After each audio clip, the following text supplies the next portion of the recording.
We're working very hard to pass legislation that would have insurance cover a part of those costs, and that would make it more accessible to everyday Coloradans. Did you know that Ozempic is made in the next county over from me? And they make it for like under $10. The most expensive part is the injector pen. It comes from South Carolina. So they were selling that to the state of North Carolina for like $1,250. We were getting like a $400 rebate from the company, and they were selling it in England for $345. So I brought all of them in and I said, look, I'm thinking about, this was a year ago.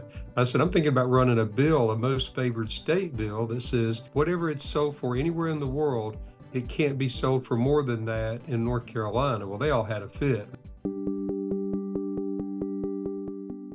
We have a lot of people on Medicaid that are obese. We're spending a lot of money on their health. But we went into it with the state health plan and with Medicaid, and quickly we got to $250 million. So it was blowing the budgets out of sight. I think if we could get the cost down to a reasonable amount, and I don't even know what that should be, but if we could get it down to where, it was a few $100s a month rather than thousands of dollars every month. I think Medicaid coverage for GLP-1 medications is critical. We have an entire part of the population who is served by Medicaid.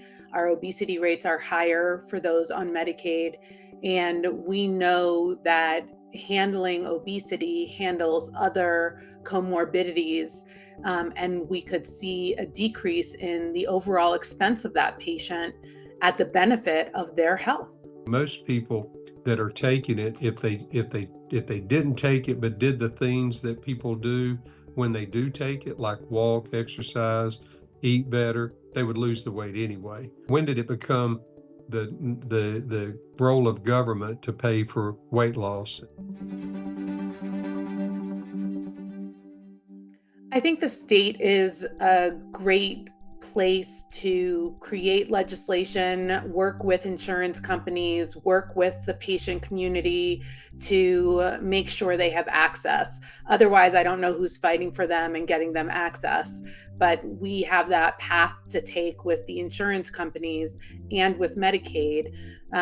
So I believe we are highly responsible for that service. If we're paying for something for people, we need to set the rules. Now, if the rule is, we don't want you to smoke, then we need to pay for smoking cessation. If the rule is, we want your body mass index to be below, you pick the number, then we need to look at how we do that and how we encourage it. But what I found is that most government is reactive, not responsive. And I use this example with Medicaid all the time. I said, I hate the idea of safety nets. I believe in more trampolines. When they fall into a safety net, you know how far they go down. They have to struggle to get out, and they have to climb out. And that's what government programs are. I want people off of government programs. I don't want it to become a race issue. But too many times I think things do, and we look at infant mortality and we always put the race on it. We look at maternal morbidity. We have 2.5 times more the rate of death in infant mortalities in the Black community more than it is in the white and Hispanic community. The number one thing we can do to make sure that low-income rural community of colors don't get left behind is to make sure that Medicaid is covering GLP-1s and make sure that they have the information about that coverage so they know they have access to this life-changing medication. I think there's a lot more to it. I think a lot of it has to do with food choices by people on Medicaid because they tend to eat and buy cheaper, more processed foods. I've not heard of any shortages. I know that all the companies, there's a number of companies that are working on new products. I understand Bayer has a pill that's coming out that's going to be widespread. Well, there are federal laws regarding compounding when there are shortages in medications like the GLP-1s. And I think that if there are shortages, that compounding should continue. I believe that if there are not shortages, the compounding should not continue.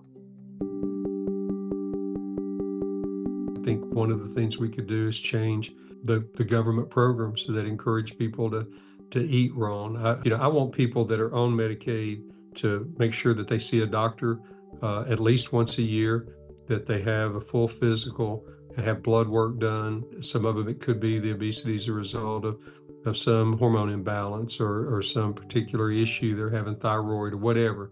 We need to rule all that out. We looked at the American Diabetes Association's recommendations around nutrition and exercise, and we are looking at those components and the specific program from the American Diabetes Association. I can't remember the name right now, but we are utilizing that specific program in our legislation for our community.